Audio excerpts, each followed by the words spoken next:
شخص سے مجلس کے اندر سوال کیا جائے، اب وہ بندہ مجلس کے اندر بات کو روک کر جواب دے یا اس شخص کا جواب پہلے دے، تو یہ بڑی اہم ترین بات ہے کہ بعض دفعہ امام صاحب خطبہ دے رہے ہوتے ہیں یا تقریر کر رہے ہوتے ہیں یا بات کر رہے ہوتے ہیں، ضروری نہیں امام صاحب، کوئی بھی بندہ بات کرے، دوران بات کوئی شخص بھی اس کی بات کو روک کر اپنی بات نہ کرے، یہ محفل کے خلاف ہے۔ حضرت ابو ہریرہ رضی اللہ تعالیٰ عنہ حدیث پاک کے راوی ہیں، فرماتے ہیں کہ رسول اللہ صلی اللہ علیہ وآلہ وسلم کی مجلس میں ہم بیٹھے تھے، ایک دیہاتی شخص کھڑا ہوا، اور یہ حدیث کتاب العلم بخاری شریف کے اندر پہلی حدیث ہے کہ نبی کریم صلی اللہ علیہ وآلہ وسلم بات کر رہے تھے تو دیہاتی شخص نے سوال کیا کہ یا رسول اللہ قیامت کب آئے گی؟ اب سوال بڑا اہم ترین تھا اور آپ گفتگو فرما رہے تھے، آپ نے مکمل بات کی، اس کے بعد ارشاد فرمایا کہ وہ شخص کہاں ہے جس نے سوال کیا تھا؟ وہ شخص کھڑا ہوا، بعض صحابہ کہتے ہیں کہ آپ نے ناپسند کیا، اور بعض صحابہ کہتے ہیں کہ آپ نے اس کی بات کو سنا لیکن کوئی جواب نہ دیا، اور بعض نے کہا کہ آپ نے جب مکمل بات ہوئی تو اس کے بعد ارشاد فرمایا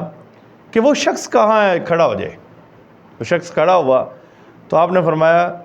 سوال کیا تھا؟ اس نے کہا قیامت کب آئے گی؟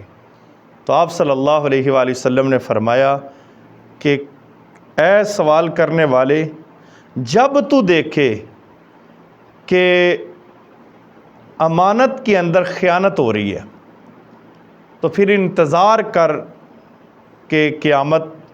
قائم ہونے کا، یعنی کہ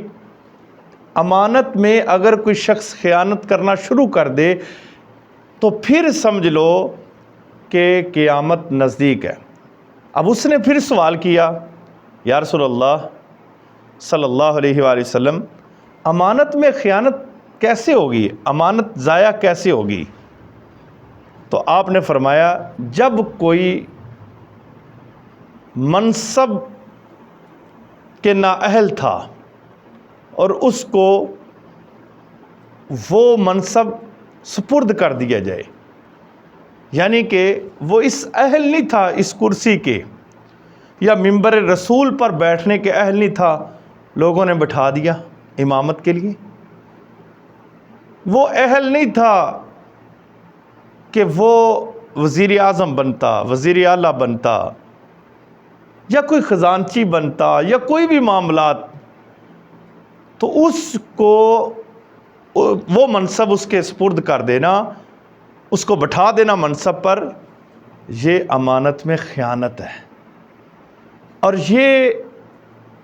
سیاسی طور پر بھی اور سماجی طور پر بھی اور مذہبی طور پر بھی، اس طور پر اگر دیکھا جائے اس دور میں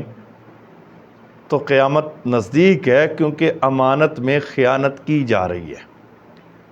جو نااہل ہیں ان کو کرسیاں دی جا رہی ہیں، جو نااہل ہیں ان کو منصب دیا جا رہا ہے، ان کو بٹھایا جا رہا ہے اس جگہ پر جس کے وہ نااہل ہیں، وہ اہل ہی نہیں ہے اس چیز کے۔ تو لہٰذا اس بندے نے جب سوال کیا تو پیارے آقا صلی اللہ علیہ وآلہ وسلم نے فرمایا جب تم دیکھو امانت کو ضائع کر دیا جا رہا ہے تو سمجھ لو کہ قیامت نزدیک ہے اور انتظار کرو۔ تو میں دعا کرتا ہوں کہ اللہ رب العزت ہمیں امانتوں میں خیانت نہ کرنے والا بنائے۔ اگر آپ کے پاس کسی کی امانتیں ہیں تو اس کو دیں، اگر